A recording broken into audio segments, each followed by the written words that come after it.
welcome back to another body-slamming and whack-a-woe-hamming episode of What Happened, the YouTube-style pop culture media show that semi-regularly gets into the squared circle to lock horns with troubled game/movie/etc. development stories. This week, we'll be grappling with one of the most, but not the most, infamous wrestling video games ever made, which also happens to be the last one based on the long-defunct World Championship Wrestling, or as it's sometimes known, WCW. It's a story filled with bewildering decisions, very short development cycles, and of course, confusing swerves. So strap on your elbow pads and shiniest black bumping pants as I answer the question, "Oh, that doesn't work for me, brother." Whoa, Hulk Hogan, I mean Johnny Blood from Deadlock Professional Wrestling and New Legacy Inc.? Who invited you? Listen, dude, I may have been just rightly booted out of the building this week, dude, but that doesn't mean I can't hot dog and grandson on your show, brother. You're gonna need a tag partner for this one,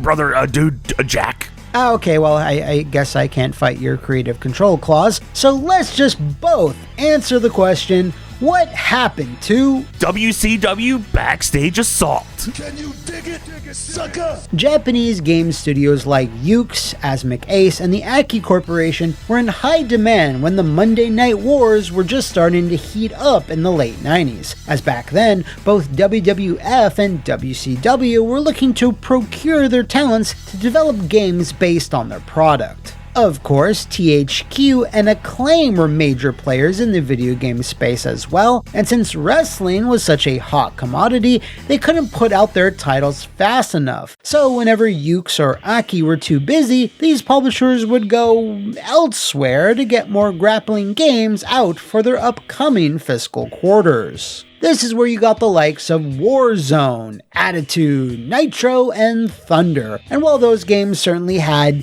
a few fans, they weren't quite on the level of WCW NWO Revenge, WWF 2000, or SmackDown 1 and 2. Our story then starts with one of those Western developers, namely Acclaim Studios' Salt Lake City, formerly Iguana West, and even more formally than that, Sculptured Software. They had developed both Warzone and Attitude under Acclaim, and had been acquired by them back in 1995 after a string of very successful home ports of arcade hits. And before you ask, no, I don't even plan this, it just so happens Acclaim is never too far from some kind of drama. Of course, to get some additional hot gossip from the sheets, I spoke to an old friend of the show, Mr. Dave Lang, who just so happened to be at ground zero for Backstage Assault's development. He explained that when Acclaim started buying up several studios in the mid to late 90s, check our Shadow Man episode for more details on that, some conflicts arose over at Acclaim headquarters. I'm not sure of everything that happened behind the scenes, but apparently there was some kind of power struggle, and George Metos, founder of Sculptured, was fired and the crew from Iguana was put in charge of all the studios. George founded Kodiak, and a bunch of us went there because we were loyal to him, not Acclaim or Iguana. A bunch of people stayed there and went on to make the WWF, at the time, games that did very well for them. George had a relationship with all the big publishers already, and it's through these combos that Kodiak ended up with a deal with EA to develop the games. This caused some, even more, bad blood between Kodiak and Acclaim. If I remember correctly, they thought we saw a bunch of tech and animations from them on the way out the door, but none of that was true. By the time Kodiak released their first title, Stratosphere: Conquest of the Skies, a lot had changed in the wrestling video game space. The WWF had dumped Acclaim in favor of THQ, while THQ had subsequently dumped WCW, as the likes of Stone Cold, The Rock, and of course Steve Blackman were ushering in the Fed's new golden era. This meant that the license to create video games based on WCW was incredibly available, so EA snatched it right up, and like Mr. Lang mentioned, their familiarity with George Metos meant that they signed Kodiak up for a 3-game deal. But as we all know, for a variety of reasons, that didn't quite pay off. The first game out of this new partnership between EA, Kodiak, and WCW was Mayhem, a flawed but promising kickoff to a new era of polygonal-based grappling. It ran on a completely new engine, had a fresh control scheme, and all the WCW stars you could want, which was a little less than ideal since it was based on their 1999 roster. Still though, it had some cool features, like special codes that would recreate the cards of upcoming pay-per-views that WCW would release on air, and even had backstage areas where wrestlers could engage in the ultimate form of time wasting, the walk and brawl. This was something that the team at Kodiak decided on a lark to just add to the game one day, and they really didn't think about it too much after the fact. And while the WWF was dominating WCW in the ratings by the time Mayhem released in September of 1999, Dave Lang explained that it still sold pretty damn well across both the PlayStation 1 and Nintendo 64, which is phenomenal news for any developer, but apparently not for this particular publisher. This wasn't big enough for EA to justify the spending on the license in the games, and they started making noise that we would have to do something dramatic to catch the competition. In between development of Mayhem and what would become Backstage Assault, EA replaced the leadership team on their side of the EA games. Why, I'm not sure, but the new team had a mandate to really shake things up. It was decided we wouldn't be able to catch the WWF or Japanese games, they just had too big a head start and we'd always trail them. Plus, the appeal of the license had really diminished at that point, so they were kind of desperate to try and shake things up. I don't remember if the idea to go exclusively backstage was ours or EA's, but it's the one that stuck. Since we couldn't compete in a normal wrestling game, let's do something they couldn't do, was the thinking if I recall correctly. And since we had that throwaway backstage element to Mayhem, it kinda made sense. You'd likely agree with. Along with that, you notice that there's a huge gulf in, let's just say, a graphical fidelity between Mayhem and Backstage Assault, especially when it came to the wrestler character models. I had to ask Dave Lang why this was, and he was forthcoming with the answer. If I recall, it's because of the Create a Wrestler feature for Backstage Assault wasn't fully fleshed out in Mayhem. A more detailed CAW was a big push for BSA, as it was seen as something most wrestling games had that Mayhem was lacking a bit in, and we wanted to fix that. Because of this, several compromises were made to the character system in general. The CAW stuff took so much more memory that it basically had to come from the existing bespoke characters. So that obviously wasn't going to be doing Backstage Assault any favors, because by 2000, the first SmackDown game for the PlayStation had just been released and was wowing fans with its detailed character models and flashy atmosphere. Not only that, the second and much more improved sequel, Know Your Role, was also releasing that same year, and hell, even came out just 1 month after Kodiak's own sequel was going to release. But as wonky as the models looked, that wasn't the only problem from a visual standpoint, as Mr. Lang was especially regretful when it came to BSA's even wonkier animation. To this day, I'm sorry for the animators on that project. One of my responsibilities was the animation engine, and as the game grew and grew, so did the animation count even though the memory we had to store them was fixed. Because of this, I had to compress the shit out of the animations, so they, generically, look a lot worse than they did in Mayhem. I'm sorry, animators. I wish I had found a better solution. Alright, but hey, graphics aren't everything, yeah? As long as they deliver on the exciting new gameplay prospects that the backstage venues afforded them, everything would turn out just fine in the end, right? That's right! That's wrong!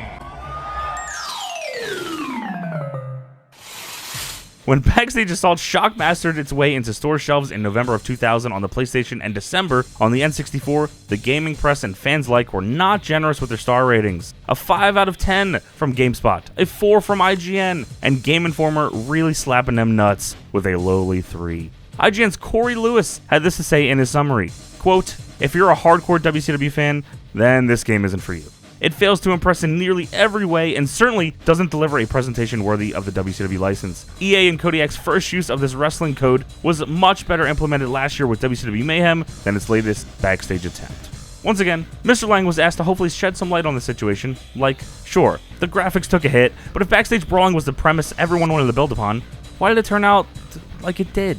When you're making a wrestling game, there's a lot of stuff you can take for granted. Every ring is the same size and shape. There's always ropes and turnbuckles in the same place, etc. When you go to BSA, all of a sudden you need to solve a bunch of problems that didn't exist before. You need pathfinding, you need actual proper collision detection, you need several dynamic environments, each with their own theme and identity. It was pretty crazy, like Lighting someone on fire isn't something you see in a game, and we weren't sure about leaving it in, but once we got the animation for the wrestler flailing around on the ground trying to put the fire out, we knew we had to leave it in. And that's what the game needed to be: bespoke interactions on every set that led to makeshift weapons/threats. These had to be different for every set and took a lot of time to develop. Right. So that wasn't something that was going to magically come together in 12 months, especially when the team had to throw out so much of the solid, promising work that was done on Mayhem. Therefore, Backstage Assault took a savage beating on websites and in magazines, and when coupled with the quality of programming WCW were putting out by the end of 2000, sales took a swanton dive into the toilet when compared to Mayhem. The typically cited sales for Backstage Assault is around 200,000 copies sold, and while Mr. Lang did not confirm this number, he did say it was indeed not a financial success, so EA pulled Kodiak off the wrestling game contract, where they would go on to make the surprisingly fun, but low-selling Circus Maximus on the original Xbox before closing up in 2001. Wow, so that was pretty insane. Well, thanks again to Mr. Lang and you, Mr. Blood, for— Now, why don't you shut up, you fat son of a bitch? Oh. But then I said to myself, oh, my freaks probably don't want this pounding to ever end, so why don't we give them a little bonus? Wait, huh? What happened to WCW Mayhem 2? Alright, let's do it to it. This issue of PSM May 2000 said that a game they had called WCW 2000 was coming out later that year for the PlayStation Double Balling. I don't know what double balling is. Is that a real thing? It's got a nice render of Goldberg, some teeny tiny screenshots, but if you study them really closely, they all show the same backstage venue that we've all been looking at for the past 15 minutes. And the preview itself is talking about the walk and brawl premise like it's a brand new thing. And a lot of websites have since attributed this article and these screenshots as being from WCW Mayhem 2. Which is incorrect. This preview is from May 2000, but Backstage Assault was only publicly announced to exist the following August, which means PSM were either given super early access to preview this game and it didn't have a final title yet, or they weren't given permission at all and just ran with the story anyhow. As for the PS2 bit, well, I think they were given or somehow stumbled upon these high-quality concept renders, which includes the Goldberg stuff, and then just assumed it was for the PS2 without properly vetting the correct target platform. Do you know how I know this? How? Because Dave Lang said so. I mean, he confirmed that as soon as Backstage Assault was wrapping up, EA wanted to move on, and Kodiak was removed from the license, as said before, so they never had a PS2 port in the works at any time. WCW 2000 is Backstage Assault. PSM just botched the story, and that's all there really is to it. But that doesn't change the fact that there was really a WCW Mayhem 2, since THQ dropped Aki just as they were finishing with No Mercy, because they wanted to exclusively work with Ukes from then on out. Aki were free to do whatever, and then that's when EA slid into the DM so they could finally have a great Japanese developer make them an absolute banger. These facial animation tests are one of the few scraps of media that survived, but obviously didn't get very far because goddamn Voodoo Kid Mafia had to buy WCW and ruin wrestling video games for everybody. But hey, it's okay, it's fine. I mean, don't forget that EA and Aki took that preliminary work they had done on Mayhem 2 and put it all into Def Jam Vendetta. Yeah, I know, I wanted Scott Steiner in it. Yeah, me too, actually. Holler if you hear me! Mr. Blood, thanks so much for coming out from the backstage area and joining us in the ring. Please plug your shit, if you so please. Mr. Matt McMuscles, thank you for having me. Very much appreciated. Hey, if you like wrestling video games, check out New Legacy Inc. on YouTube and Twitch. If you like wrestling podcasts, check out the Deadlock Podcast wherever you find your podcasts. And if you just like pro wrestling in general, check out Deadlock Pro Wrestling, one of the top independent wrestling companies going today. Fantastic. And thanks once again to the gentle giant that is Mr. Dave Lang. And if you know of any other games, movies, or wrestling related things that had weird, fractured, or unhinged development cycles, drop them in the comments below or write them on a sign and bring it to a wrestling show like Go Nuts! Or not. You can just use my social media instead. See you next time, and thanks for watching! Diggity dog. Breaking. Diggity dog.